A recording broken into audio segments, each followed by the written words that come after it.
우리 지난 시간에 했던 얘기에 이어서 어, 오매 법칙에 대한 얘기부터 진행을 해보겠습니다.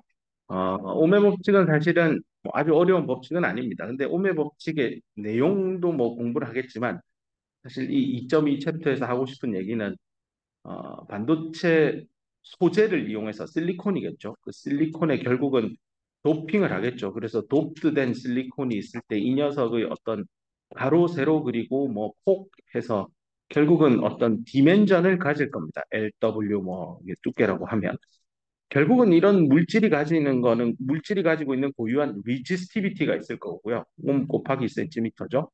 여기에다가 자기가 가지고 있는 뭐 길이와 그다음에 폭과 두께를 해서 뭐 높이라고 해도 되고요. 해서 결국은 이 양단의 어떤 플러스 마이너스 전압을 인가하면 쪽으로 전류를 흘리는 주인공인 뭐 일렉트론과 홀이 하여튼 뭐 움직여서 일렉트릭 커런트를 만들어내게 되죠.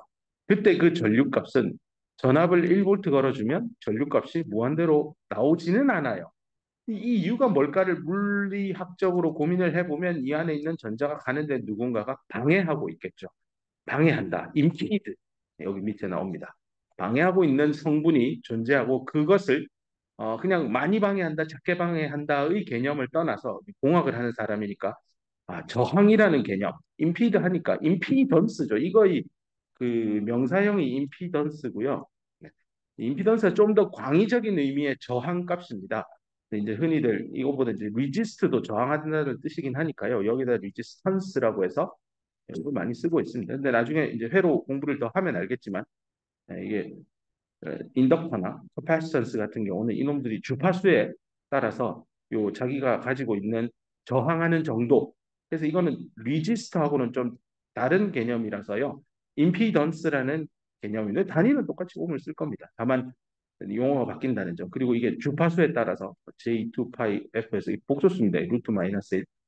뭐 복소수에 대한 컨셉도 왜 들어오는지 차후에 또 설명을 하겠습니다. 일단은 뭔가 전류 전압을 인가를 해서 전류가 흐를 텐데 일정한 전압을 준다고 해서 무한대의 전류가 흐르는 것은 존재하지 않는구나. 물론 존재하지 않는다는 말을 어, 틀렸잖아요. 이런 게 있네요 하고 나오는 얘기가 이제 뭐 소위 요즘에 특히 핫해지고 있는 초전도체가 그런 얘기일 겁니다. 뭐 극 좋은 상태에서는 실제 가능함이 알려져 있지만 이제 이게 상온으로 올라왔을 때 그리고 상압이죠. 우리가 살고 있는 대기압 상태에서 이 초전도 현상이 되느냐 이거는 뭐 여전히 논란의 대상이고 공부를 더 해서 누군가는 또 뚫어낼 겁니다. 그 브레이크 스루를 뚫어낸 그분은 교과서에 이제 길이길이 이름을 남길 거고 부자도 될 겁니다. 도전해보세요. 먼 미래. 자, 어쨌건 지금 현재 알려진 바, 뭐 우리가 주로 쓰는 실리콘 집적 회로면은 다 실리콘 덩어리들이니까요. 전압을 인가하면 전류가 무한히 흐르진 않아요. 그 말은 뭔가 저항하는 성분이 있고 그 저항값을 어떻게 표현할 거냐 간단하게 설명을 했습니다. 그런데 이제 이건 회로에 좀 더 포커싱을 두기 위해서 회로 얘기를 좀 더 진행해 보도록 합시다. 먼저 어떤 소재를 써가지고 양단의 전압차를 줬더니 전류가 흐르더라. 근데 이게 어떤 I와 V 사이의 관계가 있겠죠. 이 I와 V 사이의 관계를 함수식으로 썼는데 하필이면 이게 선형함수 형태로 잘 나오는 거죠. 1차 함수예요. Y는 AX 플러스 B라고 하는 직선의 방정식의 표현 형태로 잘 표현이 되는 그런 소재가 있습니다. 네, 그런 소재들 중에 뭐 실리콘에 도핑한 것도 하나의 예고요. 그래서 이런 것들이 이제 사람들이 저항값화를 가지는 저항이다라고 표현하고 회로 안에서는 그 지그재그로 해서 뭔가 저항을 받고 있는 느낌이죠. 전자가 이렇게 가다가 얘 때문에 뭔가 그렇게 되죠. 우리 인생도 그렇잖아요. 이렇게 출발해서 내가 은퇴할 때까지 이렇게 항상 잘하고 1등하고 1등하고 1등하고 해서 최고의 자리에 가면 되겠지만 인생이 이렇진 않잖아요. 경험해봐서 알죠. 이러고 내려갔다가 다시 올라갔다가 내려갔다가 근데 결국 끝까지 가기만 가면 되니까 원래 이래요. 여기서 이제 나중에 뭐더 훌륭한 역할들 하는 학생들이 나올 텐데요. 살다 보면 이렇게 가다 꼬꾸라질 때도 있고요. 또 올라갈 때도 있고 떨어질 때도 있고 해요. 결국은 올라가요. 매번 1등하고 매번 A불 받고 매번 다 잘하고 하면 더 없이 좋죠. 인생이 순탄하게 그렇게 하면 좋지만 꼭 그렇지는 않아요. 살아보면. 마음 같을 겁니다. 자, 원래 얘기로 돌아와서 자, 그럼 이런 어떤 리지스터는 뭐 어떤 거를 제한을 거느냐. 리미트를 걸 거예요. 어떤 리미트를 거냐면 전압도 무한정 커지지 않게 할 거고 또는 전류도 무한정 커지지 않게 할 겁니다. 대신에 둘 사이의 관계에 어떤 제한을 걸 거냐면 이렇게 되도록 제한을 겁니다. 서로에게 비례하는 관계가 되도록. 그래서 I하고 V하고 이렇게 비례하는 관계가 되도록 만들어주는 전기 회로 부품이 저항이다. 뭐 이렇게 이해해도 좋은 하나의 방법입니다. 근데 결국 이게 비례하니까요. I는 V에 뭔가 비례할 텐데 비례상수를 R분의 1이라 쓰고 네, 여기서부터 V는 IR이라고 하는 ohm의 법칙이 그냥 나온 겁니다. 그래서 리지스턴스는 도대체 뭡니까? 물질이 가지고 있는 어떤 뭐랄까요? 이 캐파가 좋다. 덩치값 판다 뭐 이런 뜻이죠. 용량 뭐 이런 뜻이기도 하죠. 물질이 가지고 있는 어떤 능력입니다.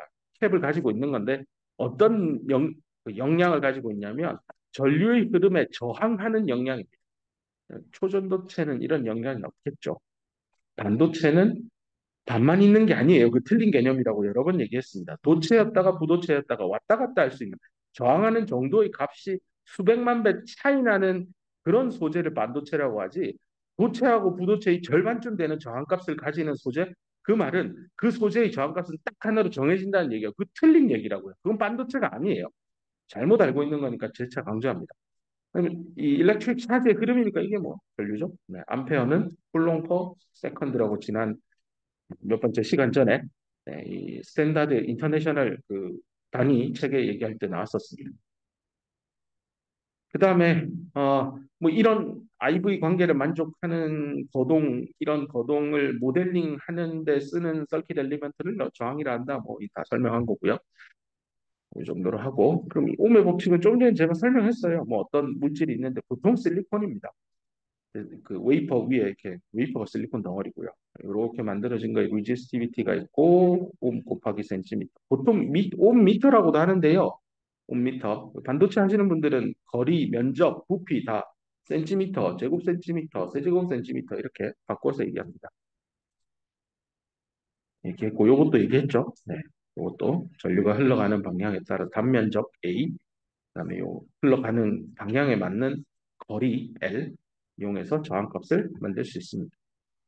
반도체 물리 시간에 이 계산하는 것까지 다 다루었었습니다. 로는 컨덕티비티 분의 1이고 여기에 Q 뮤 N 전자의 모빌리티의 전자의 농도 더하기 Q 뮤 P P 해서 홀 농도와 홀 농도에 따르는 모빌리티 값 알면 컨덕티비티 알 수 있고 그 역수가 리지스티비티고 내가 관심 있는 어떤 소재가 가지는 물리적인 그 디멘전이죠. 길이, 면적 이런 거요. 를 이용하면 옴이라는 단위로 저항값을 추정해낼 수 있습니다.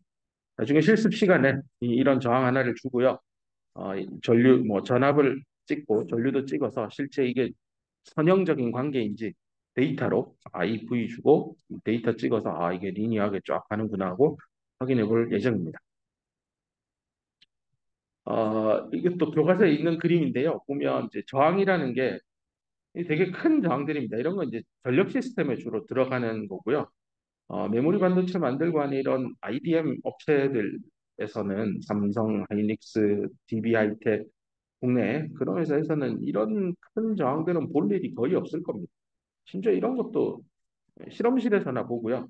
이거보다 훨씬 다른 형태의 저항을 많이 보게 됩니다. 그게 뒤에 어디, 여기 있다.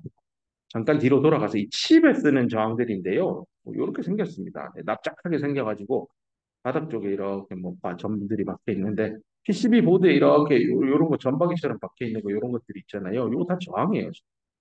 요게 이제 IC 칩이고요. IC 칩에서 입력, 출력 단자들 나와가지고 뭐 이렇게 회로 시스템을 구현할 때 이런 거 다 네, 저항이다. 이렇게 기억하면 됩니다. 이제 메인보드 뜯어보고 생기 구멍 나 있는 것이 뭐야? 이렇게 하면 저항이라고 보면 됩니다.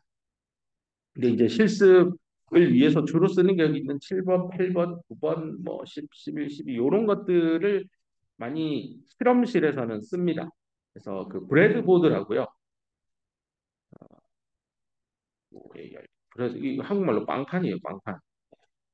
이렇게 돼 있는데 빵꾸가 이렇게 또또또또또 나 있을 겁니다. 이쪽으로는 또 뭐 이 방향으로도 빵꾸 나 있는데요. 이게 가로는 이 빵판을 들어서 안을 까보면 메탈 라인으로 이렇게 연결되어 있습니다. 그래서 여기 꽂고 여기 꼽으면 이렇게 꽂혀 있는 저항은 양쪽이 이렇게 연결되어 있는 뭐 그런 관계다.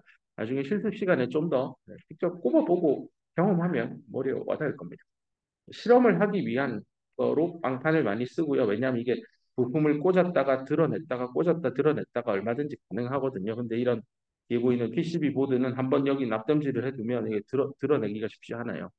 그래서 연구 레벨에서 개발 단계에서는 빵판에다가 뭔가를 꼽아서 이렇게 회로 시스템을 만들면 내가 원하는 성능이 나오는 거 맞지? 하고 확인하는 용어로 쓰는 겁니다. 이게 제품에 들어가는 빵판은 아닙니다.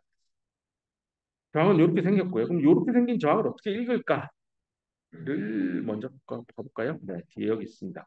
이제 실험 실습할 때요. 필요한 지식입니다. 조교가 아마 앞에다가 뭐 잔뜩 저항들을 던져줄 텐데요. 이게 몇 옴짜리야? 하고 자기가 스스로 읽어야 됩니다. 그래서 보통은 띠가 4개짜리가 있고요.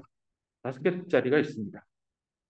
띠 개수부터 먼저 확인하는 습관을 들이세요. 띠를 쭉 확인한 다음에 하나, 둘, 셋, 넷. 아, 4개네. 그러면 첫 번째 이게 초록색 파, 초파죠, 초파.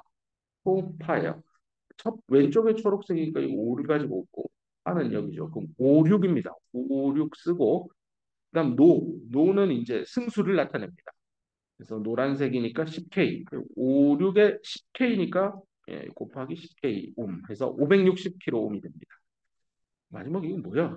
이건 이제 오차입니다. 저항을 만들다 보면 저항의 크기가 미세하게 달라져서 좀 가격을 좀 좋은 걸 사다 쓰면 이 골드 색깔이 아니라 이 색깔이 약간 은색 안 같아 보이는데 은색이라 칩시다. 그 실물을 보면 은색인지 눈에 확 들어올 겁니다. 이렇게 은색이면 10%고요. 금색이면 5%고요. 이 1%짜리도 있습니다. 여기 1%짜리가 여기 있네. 고동색. 고동색 맞네. 내가 눈이 이상한가 보다. 쳐가지고 이렇구나. 네, 고동색 오차 등급 1%. 더 초정밀한 것들도 있습니다. 당연히 가격이 비쌀 뿐이죠. 오차가 있으니까 아마 전류 전압을 찍을 때 저항에 대해서 그죠? 오차 얘 저항값이 1옴인 줄 알았는데 1.5%면 0.5옴까지 있습니다. 뭐 자기가 고른 게 1.02옴일 수도 있고요. 좀 인지를 하면 되고 띠의 개수가 이번엔 5개가 되면요. 앞에서부터 읽으면 돼요. 빨, 오렌지, 보라죠? 그러면 빨 2, 오렌지 3, 보라색 7 쓰고 네 번째 거가 승수입니다. 검정색이니까 곱하기 1옴입니다. 그래서 237옴이고 이게 고동색이니까 1%네. 이 정도 오차를 가지는 저항값입니다. 그렇죠? 저항 읽는 방법. 네. 그냥 이 표를 외우라는 뜻은 아닙니다. 표가 있으니까 표를 보고 읽을 수만 있으면 됩니다. 별로 어렵지 않을 테니까 연습해보고요. 이제 마지막 요 얘기. 그럼 저항이 이렇게 7번부터 12번까지 여기 동전인데요. 100원짜리 동전 정도 크기 되는 쿼터인데 뭐 되게 손톱 크기만도 못할 만큼 되게 작습니다. 크지 않습니다. 저항 자체. 물론 양쪽으로 도선이 나와 있고요. 근데 이것보다 월등히 큰 저항체들이 있습니다. 1번, 2번 보면 되게 크잖아요.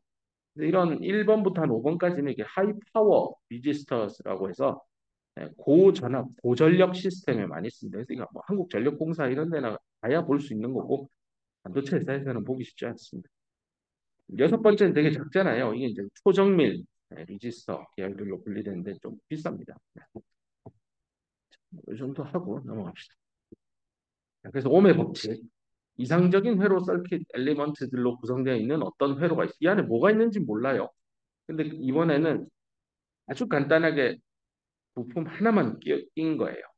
자, 이럴 때 투 터미널이죠. 저항이라는 게 1번 터미널, 2번 터미널이 있어요. 두 개의 터미널 사이에 전압차가 있고 1번에서 흘러가서 2번으로 나올 겁니다. 패시브 사인 컨벤션도 한번 연습해 내가 패시브 사인 플러스 VI. 자, 이럴 때 V와 I의 관계가 어떻게 될까? 무슨 관계일까? 어떤 함수식으로 쓸 수 있을까? 인데요. V는 IR인데 이제 우리가 패시브 사인 컨벤션을 배웠으니까요. 전류가 흘러가는 대로 볼티지가 드롭 돼야 됩니다. 플러스에서 마이너스. 이렇게 딱 잡으면 이렇게 쓰면 됩니다. 근데 전류가 밑에서 위로 간다라고 했는데 전압이 마이너스에서 플러스로 라이즈 되고 있죠. 마이너스를 꼭 넣어라 라는 뜻입니다. 이거 패시브 사인 컨벤션으로는 이렇게 설명을 합니다. 근데 이건 너무 쉬워서요. 보통은 뭐 플러스 마이너스 V고 이쪽으로 가는 걸 I라고 해서 그냥 앞으로 나는 V는 IR 이렇게 쓸 거야 한데 이거를 기준으로 해서 어떤 문제를 봤는데 이쪽을 뭐 V라고 하고 이쪽을 뭐 I라고 하더라고. 그럼 나는 이거를 반대로 뒤집어서 이렇게 가는 걸 마이너스 I라고 하고 내가 공부한 대로 플러스에서 마이너스로 가는 전압 V와 그 방향을 따라가는 전류 마이너스 I. 그래서 V와 마이너스 I의 곱은 네, V는 IR이니까 네, 요 관계로 쓰겠다 해서 V는 마이너스 IR 이렇게 식을 세워도 됩니다. 됐죠? 그래서 V는 IR이지만 방향은 요 왼편에 있는 요 그림입니다. 네, 플러스에서 이거 패시브 사인 컨벤션을 따라서 플러스 기호로 표기되어 있는 요 식입니다. 이게 오물 법칙인데요. 방향에 따라서 마이너스를 주고 빼고 하면 됩니다. 이건 너무 쉬워서 어느 방향을 택하건 자기 편한 쪽으로 쓰면 됩니다. V, I, R 다 설명했고, 네, 뭐 이렇게 8옴이면 이제 이렇게 표시할 겁니다. 그래서 이렇게 있으면 뭐 보통은 이제 우리 프리픽스 배웠죠. 킬로옴, 메가옴, 뭐 이런 식으로 메가옴 이렇게 이제 회로도에 쓸 겁니다. 가끔은 단위를 표기 안 하는 회로도들도 있습니다. 그냥 뭐 저항을 이렇게 잔뜩 주는데요. 이거 2K, 이거 1 마이크로, 뭐 이거는 1 메가 뭐 이런 식으로 해서 그 프리픽스 있잖아요. 키로, 메가, 기가, 테라 이런 거요. 마이크로, 나노, 피코, 에토, 제토 이런 거. 네, 그런 것들만 쓰는 뭐 그런 문제들도 있습니다. 특별히 말 안 해도 저항이면 옴이라는 단위는 클리어하게 아닐까요? 자, 그래서 이런 저항 하나에 양단의 전압 차이와 흐르는 전류의 관계를 V는 IR로 표기를 했는데 이제 그 다음 얘기는 그럼 이 저항이 소모하고 있는 파워는 얼마냐 이런 걸 어떻게 계산하면 되느냐인데요. 파워는 앞에서 챕터 1에서 공부한 대로요. 어, 그 1 단위 시간당 쓰는 에너지입니다. 그래서 와트라고 표현하죠. 와트하고 와트 C는 달라요. 그 여기 이제 자취를 하는 학생들은 전기세를 내겠죠. 어디 자기 원룸이나 어디 자취방에 고지서가 날라올 겁니다. 그때 뭐 한 달 사이 전기 사용료가 50kW 시 이렇게 나와야지. 50kW 썼다라는 표현을 안 씁니다.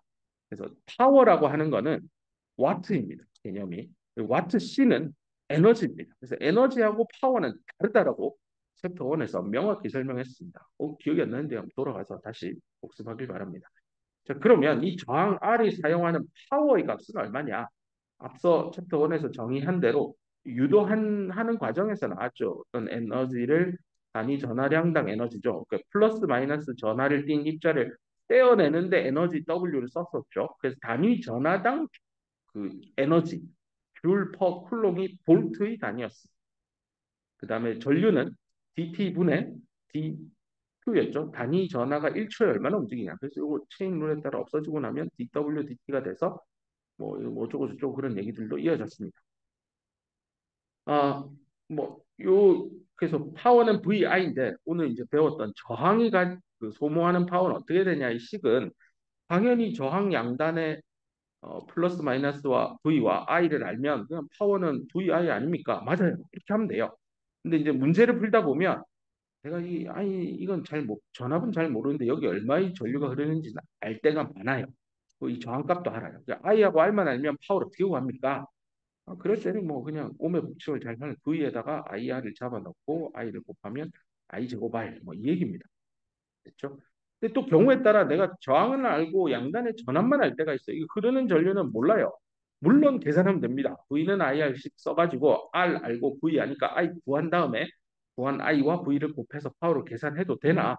아는 값만 이용해서 다이렉트로 바로 계산하는 방식이 이제 파워는 VI니까 이번에는 내가 I를 모른다고 했으니 이 I 자리에 네, 500원씩 R분의 V를 쓰면 R분의 V 제곱이 파워의 값이 될 겁니다. 그래서 파워는 이렇게 I 제곱 R, R분의 V 제곱 이렇게도 쉽게 계산이 가능하다. 근데 뭐 몇 번 난 그냥 500원씩 써서 다 계산할 거예요. 해도 됩니다. 이제 회로도가요 굉장히 복잡해지기 시작하면 이런 식들을 잘 알고 있으면 빠르게 쫙쫙쫙 연산해 갈 수 있을 겁니다. 다음 두 줄은요, 마지막 두 줄은 이것도 이제 우리는 저항에 대부분 익숙한 건 사실이에요. 뭐 이렇게 나는 왜 저항에 익숙할까를 스스로에게 물어보세요. 많이 듣고 많이 봤으니까 익숙한 거일 뿐입니다. 이 G맨스라고 하는 거는 컨덕턴스의 개념이죠. S라는 단위로 쓰고요. G맨스라고 있죠. G맨스. 이게 C맨스가 아니에요. G맨스. 아, 역수관계예요. R에 마이너스 1승이 G죠. G에 마이너스 1승이 R이. 그래서 위에 있는 식에서 이렇게 그냥 뒤집으면 돼요. R 대신 G분의 1로 넣은 거고 여기 R분의 1 대신 G로 넣은 거고 이거 뭐 배워서 어디다 씁니까? 근데 회로도에서요. 여기다가 1옴이라고 써주면 친절한 회로도 우리 입장에서는 친절하죠. 근데 누군가에겐 컨덕턴스가 또 편한 분들이 있어요. 거기 원 S라 써요. 이원 지멘스예요. 1옴분의 1이라는 뜻입니다. 물론 이제 여러분을 괴롭히기 위해서 일부러 컨덕턴스를 주고 싶은 마음은 없어요. 하지만 회로도 중에 지멘스를 또 써가지고 제작되고 설계되는 것들이 있어서 그런 문제들도 연습 문제 있으니까 풀어보길 바랍니다. 뭐 일일이 뒤집어서 역수를 취해서 계산해도 되나? 지멘스의 세상에서 한번 파워도 계산하고 옴의 법칙도 써보세요. 우리가 아는 옴의 법칙은 V는 IR이잖아요. 지멘스의 세상에서는 I는 GV일 겁니다. 그죠? 이렇게 같은 식입니다. 우리 반도체 물리 시간에 J는 시그마 E라고 하는 게 결국은 옴의 법칙 V는 IR이었다는 얘기도 예전에 한번 한 기억이 있습니다. 이걸 이제 어떤 분은 이건 옴의 법칙의 거시 형태의 식이고 이거는 옴의 법칙의 아주 작은 미시세계의 법칙이다. 미시세계에서의 옴의 법칙은 current density는 conductivity의 electric field를 곱한 거다. 뭐 이런 얘기들을 하시는 분도 있습니다. 다 같은 물리 현상 하나를 들고 어떻게 쳐다보고 어떤 수식을 유도하느냐의 차이일 뿐입니다. 옴의 법칙. 그래서 다음 슬라이드 맞죠? 예. 자, 그래서 이 옴의 법칙은 저항이라고 하는 어떤 소재가 가지고 있는 고유한 물리적인 성질, 물성이잖아요. 이 소재의 물리적인 성질이에요. 이 특별한 물성을 가지고 있는 소재가 있는데 거기에 내가 전압인가하면 전류 얼마일까의 관계인데 여기서 이제 강조하고 싶은 건 이 리니어라는 단어입니다. 전기전자공학에서 리니어라는 단어가 꽤 중요합니다. 선형 특성이냐 비선형이냐. 나중에 학년이 더 올라가서 아날로그 집적회로라는 수업을 들으면 리니에러티라고 합니다. 여기 ITY에서 선형성이죠.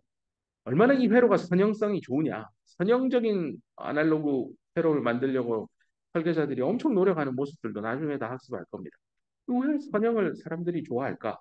이유는 하나입니다. 계산하기 쉽고 계산하기 쉽다는 건 내가 시스템을 리니어하게 설계하면 결과도 어떻게 나올지 쉽게 수학으로 대수학 정도의 실력만 가지고 있으면 풀 수 있거든요.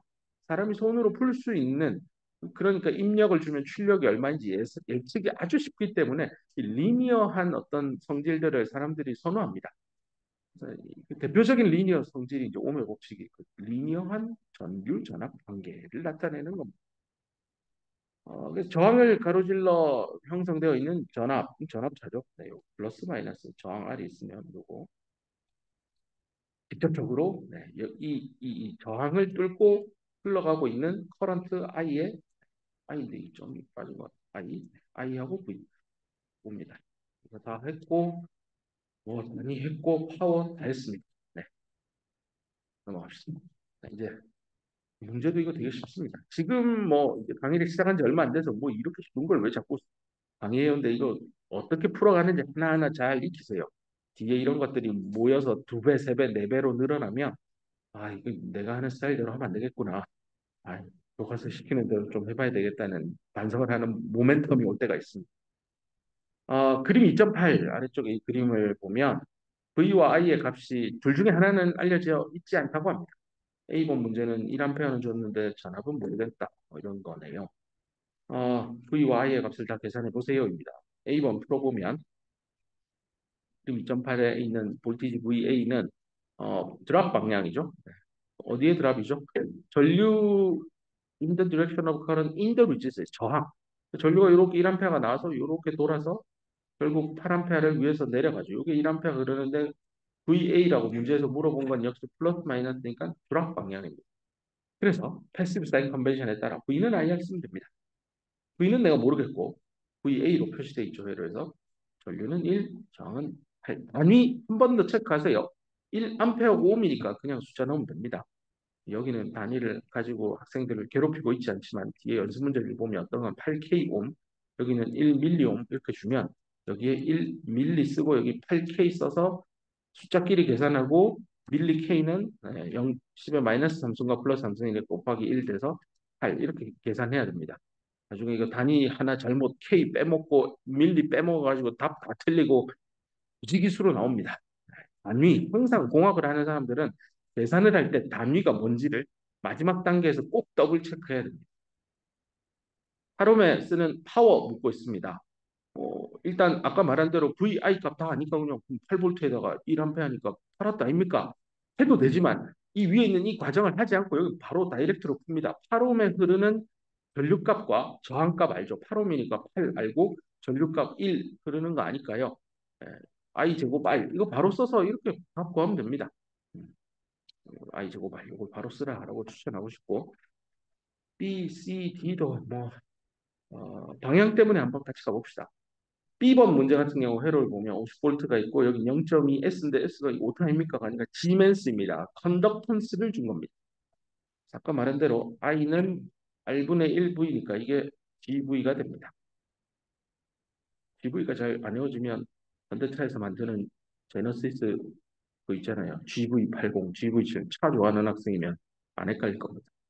이런 걸로 하여튼 살아가면서 꽤 우리 주변에 익숙한 거를 내가 공부하는 거에 빗대어서 잘 접목시키면 암기하기 되게 좋습니다. 네. 자, 그러면 가봅시다. 이 리지스터의 전류 IB 값, B번 문제를 IB라는 것 같아요. 요거 이렇게 내려가는 걸로 잡았어요. 컨덕턴스는 0.2 시멘스고 이게 이제 전압이 요렇게 가니까 이 플러스 마이너스 이렇게 내려가는 방향, 요 저항체 입장에서 요렇게 전압이 인가될 테니까요. 왜 그렇게 되는데요? 지난 시간에 배웠잖아요. 여기를 기준 전압으로 잡았을 때 얘는 인디펜던트한 볼티지 소스니까 이쪽 라인은 무조건 50V예요. 여기에 전류가 이 루프를 따라 얼마가 흘러간 난 모르겠어요. 무조건 50V 만들어주는 놈이 이 이상적인 아이디어란 전압원의 역할입니다. 그 원리가 뭔데요? 라고 물으면 이건 이제 재료의 문제입니다. 2차 전지, 1차 전지 이런 충전기, 배터리 이슈입니다. 어쨌든 배터리가 잘 동작하면 50V니까 0이면 무조건 전압 방향은 요거 확실합니다. 그래서 볼티지 조합 방향이죠. 그래서 0.2 지멘스를 가지는 저항에 흐르는 전류는 I는 GV. 네. 그래서 전압하고 컨덕턴스하고 요게 컨덕턴스고 요게 전압입니다. 둘이 곱해서 10A 바로 얻었습니다. 물론 이게 불편하면 난 0.2 디멘스는 0.2분의 1 해서 뭐 저항 계산하고 그렇게 해서 A번 문제처럼 풀어도 됩니다. 하지만 이런 걸 연습을 해보자는 차원에서 강조하는 겁니다. C번은요. 지금 여기 문제에서 이렇게 세팅해서 준 거예요. VC를 물었어요. 근데 전류 방향이 이렇게 가니까요. 이게 이쪽으로 이렇게 1A 걸으니까 이거 볼티지 라이즈 방향입니다. 마이너스로 들어와. 이건 나의 방법입니다. 이건 마이너스로 들어오니까 네, 마이너스 까먹지 말자. 그래서 V는 IR을 쓰되 그거는 크기의 관계인 거고 부호 방향을 맞춰야 되니까 흐르는 전류는 25옴 입장에서 얘 입장에서 25옴이죠. 입장에서 얼마의 전류가 흐르지? 내가 세팅한 전압의 반대 방향으로 흐르는 값으로 지금 줬으니까 마이너스 1을 넣어야지 해서 나는 이렇게 그냥 계산하는데 이 저자는 패시브 사인 컨벤션을 성실히 따라서 일단 마이너스 쓰고 전류 그다음에 저항 이렇게 쓴 겁니다. 그래서 이 전류는 크기만 긁어 와서 1, R도 20서 답을 찾는 겁니다. D 먼저 합시다. 끝을 봅시다. 25 여기에 이 밑에서 위로 올라가는 방향으로 물었습니다. 내려가는 방향으로 질문을 할 수도 있을 겁니다. 근데 얘는 올라가는 게 궁금한 겁니다. 풀어보면 옴의 법칙을 써서 풀어야 되는데 얘 50V가 있으니까 플러스 마이너스 50V가 이 저항에도 인가되어 있을 거고요. 근데 방향이 내가 풀고자 하는 전류값과 인가된 전압이 반대죠. 마이너스를 살려서 옴의 법칙을 이용하면 될 겁니다. 실제 ID가 마이너스 2A가 나왔죠. 얘가 마이너스 2A니까 실제 전류는 위에서 내려오는 방향으로 플러스 2A가 흐른다라는 겁니다. 정말 별거 아닌 것 같은데요. 이렇게 부호로 왔다 갔다 하는 머리를 말랑말랑하게 하는 연습을 많이 해보길 바랍니다. 이번에는 그 AP 문제 하나 더 있고 예제도 있고 한데요. 뭐 간단하게 해봅시다. 아래쪽에 회로는 뭐 그냥 너무 쉬운 이상적인 전압원 하나에 저항 하나 달려있는 아주 간단한 회로입니다. VG의 값 줬고요. 킬로볼트입니다. 단위 이제 조심하세요. IG라고 표현되어 있는 전류값은 5밀리입니다. 밀리암페어입니다. R 값을 계산하고 그다음 저항이 지금 사용하고 있는 파워 값도 계산하세요입니다. 아, 뭐 이거는 그냥 오늘 배운 네, 이 VR 저항의 양단에 인가된 전압인데 이 두 터미널이 이상적인 전압원 터미널에 연결이 되어 있기 때문에 네, 얘가 아까 1kV라고 했으니까 이 VR도 1kV입니다. 그래서 V는 IR 쓰면 됩니다. VR은 IG의 R. 패시브 사인 컨벤션 다 맞죠? 그래서 이게 VR이 1kg고 얘는 5밀리니까 따라서 R은 5분의 5밀리분의 1K입니다. 단위끼리 계산하세요. 밀리를 올리면 K가 되죠. K와 K를 하면 메가가 나오잖아요. 0.2 메가입니다. 이거 0.2로 쓰기가 그러니까 이걸 200으로 하고 kg로 낮춥니다. 그래서 200kg입니다. 나오죠? 됐고 파워도 물었죠. 파워는 저항에 흐르는 파워는 네, 전압도 알고 전류도 아니까 네, 전압, 전류, 패시브 사인 컨벤션 맞추고 네, 킬로하고 밀리 해서 네, 킬로 밀리 날라가고 1 곱하기 5는 5와트 나옵니다. 자, B번 갑시다. B번은 IG가 75로 이번에는 세팅을 했습니다. 75 밀리암페어고 그다음에 전압 원에 의해서 배달되고 있는 파워 값은 3와트입니다. 그러니까 이 전화번호는요, 파워 값을 파워 VG라고 하면 얘는 마이너스 3와트라는 표현입니다. 회로에 전력을 공급하고 있죠. 이 두 개의 정보를 준 겁니다. IG는 75mA, VG의 파워 값은 마이너스 3와트. 이때 질문은 VG와 R을 구하고 또 저항 R은 얼마나 파워를 흡수할까요? 인데 사실 에너지 보존 법칙 관점에서 R은 죽었다 깨어나도 뭐 3와트를 흡수하고 흡수해가지고 소모할 겁니다. 요거죠, 요거. 너무나 다 직관적으로도 풀 수 있습니다. 이 경우에는 이건 뭐 그런 시잘데기 없는 걸 하세요. 근데 나중에 되면 전체의 에너지 값을 이용해서 뭐 이게 아는 빨리 계산할 수 있는 거 계산하고 계산하기 어려운 거 하나만 남으면 전체 계산해서 계산하기 쉬운 거 다 더해가지고 빼면 금방 구합니다. 근데 이제 계산하기 어려운 거기에 목매달리고 어떻게 계산하지 하고 머리 쥐어짜면 시간은 시간대로 가고 계산하다 틀리고 그러다 다 틀립니다. 그런 경우를 많이 봐서 잠깐 코멘트 한 겁니다. 그다음 저항값을 물었으니까 저항값이 쉽죠. 뭐 전압 알고 네, 전류 아니까. 근데 이제 전압을 아직 모르죠. B번 문제에서는 전류만 줬죠. 뭐 파워를 줬잖아요. 그래서 요 전압원이 쓰고 있는 파워 값을 계산을 먼저 해봅시다. 파워 아까 이거는요 크기만 계산한 거예요. 크기. 그래서 이 부호가 안 맞는데요. 엄밀히는 보세요. 이 전류 방향이 이렇게 가잖아요. IG가. 전압은 플러스 마이너스로 VG 이렇게 세팅돼 있어요. 그래서 이 전압원이 쓰는 파워는 쓸 때 마이너스 VG, IG 이렇게 써야 돼요. 그리고 그게 마이너스 3이에요. 생산하고 있다 했으니까. 근데 이거 이렇게 날리고 나서 이게 나오는 거예요. VG가 아까 얼마라고 했어요? 아니, 모른다고 했고 파워가 3이죠. IG는 75mA. 그래서 VG에 대해서 풀면 IG를 넘겨서 3 나누기 75mA. 3 나누기 75mA. 뒤에 단위는 표준 단위만 남긴 겁니다. 그리고 계산기 넣고 하면 40V 나오는 거. 됐죠? C번. 요거 하고 잠깐 칩시다. C는 낙서한 거 치우고. C번은 똑같은 회로도에서 저항 R이 300입니다. 그다음에 R이 흡수하고 있는 파워는 480mW입니다. 이게 P 해서 저항 R이 쓰는 거는 플러스 값으로 480mW라는 뜻입니다. 이때 질문은 ID와 VG를 구하세요가 어디 갔냐? 그냥 일단 여기 흘러가는 요 전류 자체가 IG인 거는 너무 명확하죠. 그다음에 파워를 줬으니까 저항이 소모하는 파워는 저항값 줬고 전류값 모르죠. 이렇게 되겠습니다. 내가 아는 건 이거 알고 이거 아니까 IR 구하면 되겠네요. 그래서 모르는 IR만 남기고 아는 값 PR하고 R은 아니까 이렇게 대입하면 나오고 루트 씌우면 네, 이렇게 나옵니다. 요거 아니까 이제 저항 전압 구하는 거는 V는 IR 쓰면 되죠. 패시브 사인 컨벤션 재차 확인하고 맞네 하고 그냥 R하고 내가 구한 전류값 대입해서 곱하면 12V 나옵니다. 별거 아닌 것 같지만 또 막상 긴장된 상황에서 시험 치거나 뭐 스스로 계산하다가 잠깐 뭐 실수할 수도 있기 때문에 여러 번 좀 연습하길 바랍니다. 그 연습을 이미 푼 AP 2.3 문제로 하지 말고요. 이 챕터별로 뒤에 연습 문제가 잔뜩 있으니까 그거 아무거나 붙들고 연습을 해보기를 추천합니다. 한 5분만 쉬었다가 진행하도록 하겠습니다. 네.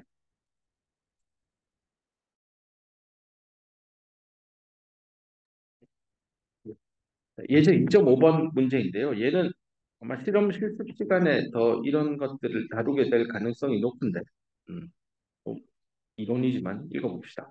전압하고 전류가 특정을 했어요. 어떤 소자입니다. 소자. 이거를 번역기에 나오면 장치라고 나오는데 반도체 분야에서는 장치를 안 하고 소자라고. 이 반도체 소자의 터미널 끝에서 전압 전류를 찍었어요. 이 디바이스가 하나 있는데 터미널 끝과 끝에서 전압 전류를 찍었어요. T라고 붙은 건 테스트입니다. 그래서 이 나중에 테스트 커런트, 테스트 볼티지 이렇게도 뒤에 설명할 겁니다. 테스트 해보는 겁니다. 이 디바이스가 야, 내가 테스트 전화번호로 한 2볼트 주면 테스트 전류는 또 얼마가 흐를까? 뭐 이런 걸 테스트해 보는 겁니다. 근데 해봤더니 이 테스트 전압, 테스트 전류 측정을 해봤더니 이렇게 데이터 세트가 나온 거죠. 0,0, 20,5, 40,10 뭐 이래요. 그래서 그거를 그래픽하게 이렇게 테이블로 데이터를 둔 것보다 그래픽으로 그리면 훨씬 한눈에 데이터의 경량성을 확인하기 좋죠. 그래서 그래픽을 동원해서 이렇게 그린 겁니다. 점만 이렇게 있는데 트렌드 라인을 그었더니 일직선이 나오네. 그래서 VT와 IT는 선형 관계이구나. 그래서 이 안에 디바이스는 정체가 저항이구나. 인데 실제 까봤는데 저항이 아닐 수도 있습니다. 나는 이걸 오늘 강조하고 싶어요. 교과서에 안 나오는 얘기인데 나중에 살다 보면요. 분명히 찍어도 이게 선형이니까 안에 저항 하나 있는 줄 알았는데 까보면 안에 트랜지스터 뭐 몇백 개 들어있을 수도 있습니다. 이게 의미하는 바가 뭐냐면 비선형 소자들 몇백 개를 이용해서 결국 선형 특성을 구현해내는 회로 설계가 됐다는 뜻입니다. 보통 그 얘기를 놓치더라고요. 그래서 강조합니다. 나는 내 경험을 더 강의하고 싶을 뿐입니다. 그래서 그 말은 그 수백 개의 트랜지스터로 되어 있는 어떤 의미의 회로 블락이 저항 하나로 모델링이 되는 얘기입니다. 이런 컨셉을 좀 더 강조하고 싶습니다. 여기 뭐 V는 IR 뭐 실험해가지고 점 찍어서 네, 선 쫙 그어서 V는 IR 찾는 거잖아요. 뭐 사옴이네요. 그것도 중요한 얘기겠지만 사실은 어떤 임의의 랜덤한 서킷 내부를 테스트 전압원과 테스트 전류원 측정을 통해서 선형 관계가 나오면 그 회로 블락은 선형 리니어하다. 이럴 때는 그 회로를 어떻게 전압 전류 관계를 설명할까? 저항 하나 껴가지고 회로를 설계해 내도 된다. 회로를 설명할 수 있다. 이렇게 보면 되겠습니다. 그래서 그 모델 얘기가 나오니까 이제 뒤에 나옵니다. 어떤 서킷 모델의 구성도를 한번 고민을 해보는 건데 이제 교과서에 있는 겁니다. 손전등이죠. 램프인데 여기 있는 이 손전등 앞으로 쏙 밀면 켜지고 뒤로 당기면 꺼지고 하는 그런 스위치를 슬라이딩 스위치라고 하는데요. 구조도를 보면 이 슬라이딩을 쫙 밀면 여기 금속판이 밑에 이렇게 달라붙고요. 뒤로 당기면 금속판이 뒤로 들려 올라가서 네, 요 위쪽 금속판과 떨어집니다. 기계적인 스위치죠. 미케니컬 스위치. 실제 요즘에 그 실리콘 트랜지스터의 그 물리적인 한계에 거의 도달하고 있어서요. 어떤 연구자들은 금속 빔을 이렇게 만들어 가지고 웨이퍼 표면에 만들고 여기다 게이트 전압을 여기 들어있고 여기다 게이트를 달아요. 그 게이트가 이렇게 수직으로 교차하고 여기가 소스고 여기 드레인이라고 해가지고 게이트에다 여기다가 전압가 해가지고 여기 힘을 이용해가지고 끌어당겨서 출석 달라붙게 합니다. 뭐 이런 걸 이제 릴레이라고 하는데요. 사실은 연구가 오랫동안 또 되어 오기도 했습니다. 릴레이를 이용해서 낸드 플래시 메모리도 만들 수 있고요. D램도 만들 수 있고 뭐 CPU도 못 만들지는 못합니다. 다 가능한데 문제는 이제 신뢰성 이슈 때문에 기술 개발이 많이 되지 못해서 이런 기계식 소자들은요, IoT라고 하죠. Internet of Things. 센서 계열로 많이 씁니다. 왜냐하면 센서들이 동작하는 게 하루에 한 번 동작하는 놈들도 많아요. 뭐 그처럼 불 이제 깜깜해지면 켜고 밝아지면 끄면 되잖아요. 그러니까 하루에 몇 번 동작하지 않는 그런 것들은 한 1억 번 정도만 동작하고 사망하셔도 쓸만해요. 제품도 될 수 있고. 근데 CPU 안에 들어가서 이 크리티컬 패스라고 하는데요. 정말 연산이 많이 일어나는 트랜지스터들을 쭉 라인을 따라 본 건데 그런 크리티컬 패스에 있는 이 모스 FET들은요 1초에 1억 번씩 움직이고 껐다 켰다 하기 때문에 이런 것들은 이제 10년 동작시키려면 곱하기 10년을 해야 되잖아요. 동작 횟수가 어마어마하게 나옵니다. 그런 것들. 네. 원래 얘기로 떨어봅시다. 어떤 얘기 그만하고. 그래서 이런 어떤 전자제품도 회로로 만들 수 있다. 여기 있는 손전등을 이렇게 회로도로 서킷 모델로 바꾼 겁니다. 플래시라이트를 서킷 모델로 바꾼 겁니다. 그럼 여기 슬라이딩 스위치도 이렇게 스위치로 표시하고 그 다음에 여기 배터리 셀 있잖아요. 두 개가 직렬 연결되어 있는데 걔를 이상적인 전화번호로 설계를 했습니다. 그 외에 뭐 메탈 라인들은 이제 여기 있는 금속 판들이 이렇게 메탈 라인 보선으로 모델링이 된 거고 그다음에 어디 갔습니까? 여기 R1이 이제 요 회로에 그 전체 저항값이 얼마인지 모르지만 RL이 한 거고 그리고 이제 램프 자체가 가지고 있는 저항값 RL입니다. 그래서 배터리에서 나오는 소스 전압하고 그 외 도선 등등 뭐 각종 장치에서 나오는 저항하고 그다음에 이제 우리 플래시라이트의 주요 기능이 빛을 내는 거니까 네, 램프에서는 의 저항을 별도로 분리했습니다. 이렇게 했을 때 배터리 뭐 얼마 끼면 여기에 전류 얼마 흘러서 여기 파워 소모 어떻게 되고 저 PR1, PRL 다 계산할 수 있겠죠. 여기 흐르는 전류 I값 계산하고 뭐 오메 법칙 필요하다는 것도 보일 겁니다. 이렇게 모델 만든다라는 얘기가 2.3절에 나옵니다. 이제 2.4절로 가서 2.4절이 이제 아마 그 이 전기회로 수업 시간에 배우는 아마 첫 번째 회로 해석 방법 제일 쉬운 겁니다. 일부 학생들은 고등학교 때 물리 2까지 수강하고 좀 더 교과과정 밖에 여러 가지 내용들 보는 거에 관심이 있었던 학생들은 아마 들어봤을 법칙입니다. 이건 기본의 기본인데요. 사실 이거보다 이제 뒤에 나오는 나는 세분한 등가로, 노턴 등가로 뭐 전압원들, 전류원들, 트랜스포메이션 하는 방식들 그런 것들이 훨씬 더 의미 있는 회로 해석 방법인데 일단 그거를 하기 위해서 전 단계로 이거는 꼭 알아야 돼서 2.4에 나옵니다. 키르요프의 법칙인데 크게 두 가지 있습니다. 키르요프의 여기 전류 법칙, 전압 법칙, 전압 법칙, 전류 법칙 두 개 있습니다. 그래서 키르요프의 볼티지 로에서 앞 글자만 KVL이고요. 커런트 로면은 KCL입니다. KVL, KCL이라는 줄임말을 많이 쓸 겁니다. 익숙해지기를 바랍니다. 여기서 이제 KCL, KV를 하기 전에 회로에 대한 간단한 얘기, 이거 아마 첫 시간에 얘기했을 겁니다. 이게 상형 문자잖아요. 뭔가 미로처럼 돌고 또 돌고 회 돌아온다는 뜻이고요. 얘는 길입니다. 길. 회로 돌아오는 길. 그래서 이 돌아오는 길을 어떻게 사람들이 표현할까? 노드와 패스로 표현할 수 있습니다. 노드 패스하니까 아직 마음에 안 와닿는데 아래 그림을 보면 명확히 와닿습니다. 이런 게 노드입니다. 노드라고 하는 게 뭐냐? 어떤 지점인데 그 지점에서 뭔 일이 일어나냐? 두 개 또는 세 개, 네 개, 다섯 개, 여섯 개 그 이상의 회로 성분들 RLC 유원 전압원 다섯 개가 만나는 곳입니다. D 같은 경우 전압원과 저항이 만나는 거죠 서로. 예. A 같은 경우 전압원과 저항, B는 저항과 저항, C는 저항과 저항. 이런 걸 로드라고 합니다. 이게 이렇게 해서 여기 저항이 하나 더 달리고 뭐 이렇게 돼 있다고 하면 이건 뭐 의미가 없다. 이건 하지 말자. 뭐 요렇게 세팅을 합시다. 요런 회로를 해서 저항을 하나 더 달면 이 D 노드는 얘도 있고 VG도 있고 알겠습니다. 세 개의 저항 성분이 만나는 노드입니다. 됐죠? 노드의 개념이고요. 그 이런 노드와 그다음에 닫힌 경로가 있어야 됩니다. 열리면 안 된다는 거는 회로가 예를 들어 난 노드 A에서 출발해서 이렇게 쭉 전류를 흘려서 원래대로 돌아와야 됩니다. 이 중간에 어딘가가 스위치가 있어서 열려 있으면 클로즈 패스가 아니고 오픈 패스입니다. 이런 경우에는 이거는 회로가 아닙니다. 회로는 기본적으로 노드를 가지고 있다. 즉 두 개 이상, 두 개 또는 두 개 이상의 회로 성분들이 만나는 포인트들, 마수를 가지고 있으면서 동시에 그 노드들은 클로즈드 패스 위에 놓여 있을 겁니다. 이런 걸 회로라고 합니다. 좀 더 클로즈 패스를 한국말로 하면 폐경로 이렇게 표현하는데 이런 말 외우지 마요. 이게 머리만 골라서 왜 클로즈 패스입니다.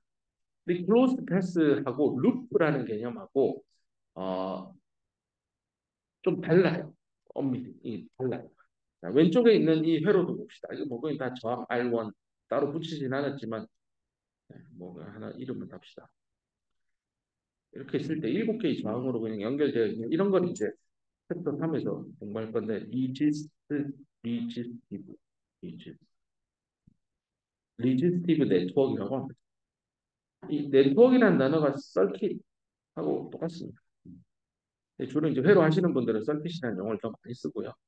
좀 더 뭐 다른 분야에 계신 분들은 네트워크라고 쓰기도 합니다. 리지스티브 네트워크니까 저항만 가지고 구성되어 있는 회로다라고 보면 되고요. 이런 회로의 클로스 패스와 루프를 한번 그려보자인데요. 이렇게 한 바퀴 도는 거는 네, 클로스 패스 맞습니다. 크게 한 바퀴 돌아도 됩니다. 내가 이걸 강조하는 이유가요. 나중에 루프 어널리시스라고요. 루프를 찾아서 회로를 해석하는 거를 뒤에 챕터 뒤로 가면 나올 겁니다. 이때 이 리지스티브 네트워크의 루프를 못 찾으면 회로 해석을 못 합니다. 그래서 루프가 뭐예요? 그러면 이렇게 도는 겁니다. 이런 걸 다 루비라고 합니다. 근데 이렇게 돌아도 루프라고 하면 안 되는데 이렇게 크게 도는 건 루프라고 안 합니다. 크게 도는 건 클로즈드 패스입니다. 그러면 작게 도는 얘도 클로즈 패스 두 개, 작은 거 두 개, 큰 거도 클로즈 패스. 네, 맞아요. 다 클로즈 패스예요. 근데 루프는 최소로 돌아야 돼요. 크게 돌면 안 돼요. 그러니까 루프 안에 뭐랄까, 클로즈드 패스 안에 다른 클로즈 패스가 있잖아요. 그러면 큰 클로즈 패스는 루프라고 안 해요. 그래서 얘는 루프 맞아요. 근데 얘는 루프 아니에요. 근데 클로즈드 패스는 맞아요. 그러면 클로즈 패스도 안 되는 놈도 있어요. 한 바퀴 돌면 다 클로스 패스가 아닙니다. 예를 들어 여기 출발해서 이렇게 도는데요. 뭐 꼭 돌다 보면 이렇게 다시 이렇게 돌아올 수도 있죠. 뭐 원래대로 왔잖아요. 출발과 스타팅과 엔딩이 같으니까 이거 클로스 패스 아닙니까? 근데 반드시 이 경로를 따라갈 때 노드 있잖아요. 노드 앞에서 배웠잖아요. 그냥 회로 성분끼리 이어주는 포인트. 노드를 딱 한 번만 지나가야 돼요. 노드를 두 번 이상 지나가도록 패스를 잡아주면 걔는 클로스 패스라고 분류 안 합니다. 설령 시작과 끝점이 같은 요 세 번째 케이스라 하더라도 회로 하는 사람들 입장에서는 이거 클로스 패스 아니야. 뭐 말도 안 되는 소리 하지 마. 이렇게 됩니다. 이러다 보니까 이제 노드의 개념이 뭔지도 명확히 이해하고 있어야 될 겁니다. 예를 들고요. 이제는 조금 더뭐 회로 성분이 많이 들어가 있는 그림입니다. 보고 왼쪽의 그림 한번 감상해 보세요. 전압원, 전류원, 저항세계, 단위도 체크하고요. 노드가 어디 있지? 찾아보면 A 노드. 이건 친절하게 이름이 붙어져 있는데요. 나중에 뭐 시험 문제가 됐건 연습 문제들을 붙건 이렇게 친절하게 노드 표시 안 해줘요. 여러분이 알아서 딱 찍어야 돼요. 그다음에 이런 게 있을 때 두 개 또는 그 이상의 엘리먼트가 직렬로 연결되어 있는 상황입니다. 그렇죠? 이게 직렬이다, 병렬이다. 요 개념을 먼저 좀 컨셉을 확실히하려고 하는데요. 그러니까 두 개 이상이어야 뭔가 연결이 되죠. 한 개 지 혼자서 뭐 연결이 어떻게 됐다는 말은 말이 안 맞잖아요. 두 개 또는 그 이상의 회로 엘리먼트들이 여기서는 이제 다 저항입니다. 아직 인덕터 프로페셔널 안 배워서요. 저항들을 두 개가 그 시리즈로 연결되어 있다라고 말하고 싶으면 이 부분을 만족해야 됩니다. 일단 그 둘이서요. 싱글 로드를 쉐어해야 됩니다. 싱글 로드를 쉐어한다는 뜻이 직렬 연결의 컨셉입니다. 즉, 이거는 직관적으로 알죠. 오음이다. 이 오음이랑만 쳐다보세요. 직렬 연결이라고 표현할 거예요. 이렇게 둘은. 그죠? 이 3음 뒤에는 생각도 하지 마세요. 이 두 개만 있다 생각해 보세요. 오음하고 이음은 직렬입니다. 이걸 표현할 때 이 노드 B 있죠, 이거. 얘가요, 쉐어하고 있습니다. 오음과 이음이 쉐어하고 있어요. 그 다른 애들은 안 들어 익스클루시브하게 쉐어하고 있는 겁니다. 그래서 오음과 이음은 직렬 연결이다라고 얘기할 수 있습니다. 이렇기 때문에 직렬 연결되어 있는 오음과 이음 사이에 흐르는 전류값은요, 무조건 같아야 됩니다. 다르면 안 됩니다. 왜냐하면 한번 들어간 놈이 있으면 나오는 놈도 같아야지. 들어갈 때 1A인데 나올 때 0.5A면 그럼 나머지 0.5는 어디로 갔습니까? 라는 질문에 대답할 방법이 없잖아요. 그래서 시리즈 연결된 두 회로 성분은 전류는 같고 직렬이라는 의미는 익스클루시브하게 가운데 있는 노드 하나를 쉐어하고 있어야 한다. 이게 이 회로에서 얘기하는 직렬 연결을 병렬은 뭡니까? 두 개 또는 그 이상의 회로 성분이 병렬로 연결되어 있다라고 하려면 요 뒤에 이 부분을 만족해야 되는데요. 이때는 그 두 놈 이상의 엘리먼트가 연결이 되는데 어떻게 연결되냐면 이 세임이에요, 세임. 같은 두 개의 노드. 실제로 노드 B와 노드 C를 보면 2옴과 3옴은 BC를 같은 두 노드죠. 2옴도 BC, 3옴도 BC. 같은 두 노드의 연결, 커넥티드 되어 있습니다. 그러면 우리는 이 두 성분은 병렬이고 얘네들의 공통점은요. 전류는 2옴, 3옴에 흐르는 것 같지 않아요. 물론 같은 경우도 있습니다만 반드시 같을 이유는 없습니다. 하지만 꼭 같아야 되는 게 노드 B와 노드 C 사이의 전압값만큼은 물론 이거 오hm 못 다쳐야 되겠지만 10볼트를 아마 같을 겁니다. 오hm 없으면. 물론 이제 오음을 넣고 이제 계산하는 것도 뒤에서 공부할 겁니다. 그래서 직렬은 전류가 같고 가운데 싱글 노드를 쉐어해야 되고 병렬은 같은 두 노드에 물려 있어야 되면서 같은 두 노드니까 같은 두 노드 사이의 전압차를 다 쉐어하고 있겠구나. 그 컨셉을 잡으면 입니다. 옆에 오른쪽에 이거 교과서에 있는 그림인데 요렇게 돼 있죠. 지우자 내가 낙서. 이 노드 A, B, C 해가지고요. 회로도를 좀 이렇게 꺾어지게 90도로 이렇게 안 그리고요. 좀 둥그스름하게 그려둔 겁니다.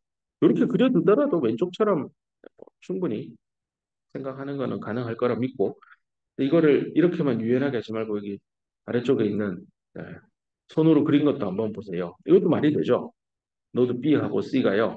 지금 같이 B, C에 물려 있는 게 2, 3, 2A짜리잖아요. 2, 3, 2A인데 이렇게 입체적으로 물려 있는 것도 확인할 수 있을 겁니다. 얘는 2차원 도메인, 그러니까 평면 안에서 2, 3, 2A가 물려 있는 거고 얘는 입체적으로 물려 있는 거를 확인할 수 있을 겁니다. 이렇게 여기서 강조하고 싶은 게 이 체결이 여기 있는 이 체결이랑 똑같잖아요. 그래서 야 어차피 PC를 쉐어하니까 2A가 꼭 이렇게 밑에 있어야 돼? 아니 들어 올려서 위로 가도 되지. 그래서 순서를 막 바꿔도 된다는 뜻입니다. 예를 들어서 이쪽 평면 그러니까 2차원 종이 위에다 그림을 그릴 때 이거 3옴, 2옴, 2A 이렇게 체결해도 회로 안 변한다는 뜻입니다. 그래서 앞으로 병렬 연결은 쉐어하고 있는 B, C 노드 사이에서 회로 성분들을 자유자재로 왔다 갔다 해도 된다는 걸 강조하고 싶습니다. 아니 뭐 지금 요 그림만 보니까 별거 아닌 것 같지만 뒤에 어려운 회로도 나와보세요. 저걸 저렇게 바꾸니까 회로가 이렇게 빨리 해석되네. 그거 이제 문제 풀다 보면 경험하게 될 겁니다. 자, 그래서 키르호프의 뭐 오늘 시간이 충분치 않아서요. KCL 일단 해봅시다. 전류 법칙부터 갑시다. 어떤 노드가 있어요? 아까 말한 대로 노드라는 거는 아까 앞에 있던 그 얘기입니다. 회로 안에 어떤 지점인데요. 그 지점은 두 개 또는 세 개, 네 개, 다섯 개의 회로 엘리먼트가 만나는 곳이죠. 이런 게 노드죠. 여기는 전류원과 상황이 만나게 됩니다. 이때 이 노드에 대해서 KCL을 적용할 수 있습니다. 이 KCL의 법칙이 의미하는 바는 algebraic sum이니까 그냥 전류를 선형적으로 더하기를 해라는 뜻입니다. 모든 커런트의 총합입니다. 어디서요? 어떤 노드가 이게 중요한 겁니다. 회로 안에 특정 노드가 아니라 모든 회로 안에 보이는 모든 노드에 대해서 KCL 쓸 수 있다는 겁니다. 이 경우는 노드에 대해서 지금 이렇게도 전류원, 이렇게 전류원 해서 세 개가 있다라고 가정을 하면 이 노드 A에 대해서 KCL을 적용하면 I1, I2, I3의 총합은 0입니다. 이거는 이제 훨씬 복잡하죠. 이럴 때 방향은 모르겠고 일단 모든 전류의 총합, 그건 이제 5개니까 n이 오겠네요. 0이다. 이런 뜻입니다. 일단 이게 원리입니다. 근데 이거를 노트 이게 사실 제일 중요한 것 같아요. 노드에 들어오는 전류를 내가 할당하는 겁니다. 플러스로요. 나는 플러스 싫은데요. 마이너스로 할당해도 됩니다. 그건 자기 마음입니다. 들어오는 전류를 내가 플러스라고 하면 그러면요. 그 노드를 떠나는 전류는 반드시 마이너스로 해야 돼요. 뭐 여기 바이스 벌스에서 이 마이너스 됐으면 여기는 플러스로 해라는 뜻입니다. 자, 그러면 이 부호만 잘 기억을 해서 KCL을 적용을 다시 이 노드 A에 해봅시다. 들어오고 들어오고 들어오죠. 그럼 다 플러스예요. 얘는. 그래서 이런 식이 성립이 되는 겁니다. 근데 이번에 이 노드 B에 대해서 해볼게요. 들어오는 건 양이에요. 플러스고 나가죠. 마이너스. 나가죠. 마이너스. 들어오죠. 들어오죠. 그래서 I1 마이너스 이렇게 써요. 나는 I1 요거죠. 급수 더하기 마이너스 I2 더하기 얘는 플러스 I3 더하기 I4 더하기 다섯 번째는 마이너스 I는 0 이렇게 써야 돼. 이게 KCL 법칙을 활용해서 회로 내 뭐 노드가 무지하게 많겠지만 그 중에 하나의 노드에 대해서 KCL을 적용해서 방정식 하나를 세우는 거. 방정식을 세우면 변수 하나를 구할 수 있는 거 아닙니까? 맞습니다. 노드 하나에 대해서 예를 들어 I1만 모른다. 나머지는 다 안다고 하면 이 아래에 있는 이 KCL식을 써서 I1을 계산할 수 있겠죠. 뭐 이게 3이고 이게 5다. I1은 얼마일까? 물으면 아마 답이 마이너스 8이 나올 겁니다. 그 방향은 아마 이 방향일 겁니다. 그게 플러스 8이 되겠죠. 들어온 만큼 나갈 테니까요. 그래서 KCL을 아래와 같이 설명하는 분들도 있습니다. 들어오는 전류의 총합은 나가는 전류의 총합과 같다. 그럼 다시 요 노드 B에 대한 걸로 가볼게요. 아까 제가 나가는 놈이 5번하고 2번이었잖아요. 그래서 들어오는 거 I1, I3, I4를 다 더한 거는 나가는 놈 I2, I5를 더한 거랑 같다. 이렇게 써도 돼요. 이때는 들어오느냐 나가느냐를 플러스 마이너스로 안배하지 않고요. 그냥 들어오는 놈 좌변에 쓰고 나가는 놈 우변에 써서 크기만 놓고 이꼴 쓴 겁니다. 됐죠? 근데 처음에 썼던 이거는 아예 들어오는 걸로 바꾸고 그냥 그 뭐예요? 부호를 들어오는 놈은 플러스 나가는 놈은 마이너스로 붙이고 좌변에다가 싸그리라 전류의 총합은 0 이렇게 쓰는 스타일입니다. 어느 걸 택하든 뭐 어렵지 않을 겁니다. 잘 따라올 거라 믿습니다. 예제 이거 한번 쉬운 거니까 한번 풀어보면요. 뭐 이렇게 준 겁니다. 전류 방향을 뭐 본인이 난 이렇게 가는 거 하고 싶으면 여기 문제 시킨 대로 마이너스 I1으로 하면 될 겁니다. 뭐 이건 놔두고요. 일단 I1이 마이너스 5고 I2가 플러스 1이래요. I3는 얼마입니까? 근데 방향이 다 들어오는 거잖아요. 그럼 그냥 세 개 다 더하면 0이에요. 그리고 여기 그냥 대입 그대로 하면 됩니다. 그렇게 해서 I3 하는 거. 이렇게 KCL을 이제 좀 확장하는 연습인데 여기서부터 이제 R1, R2, 땡땡땡, RN에서 n개의 저항이 서로 직렬 연결되어 있을 때 이 직렬 연결된 저항의 값은 어떻게 표현합니까? 등가의 저항, equivalent resistance로 어떻게 표현합니까? 근데 이거는 뭐 고등학교 때도 표현한 뭐 그냥 상식이죠. 이거는 등가 저항이다. 뭐 n개의 저항이 직렬 연결돼 있으면 그냥 더하면 되지 않습니까? 네, 그거를 증명을 하려고 쓰는 법칙이 KCL입니다. 여기서부터 다음 시간에 또 증명하면서 시리즈 상 쭉 구하는 걸로 알고 그냥 익혔는데 KCL이라는 걸 써서 증명을 해야 되는구나 하는 거를 다음 시간부터 시작을 했습니다. 수고했습니다. 네.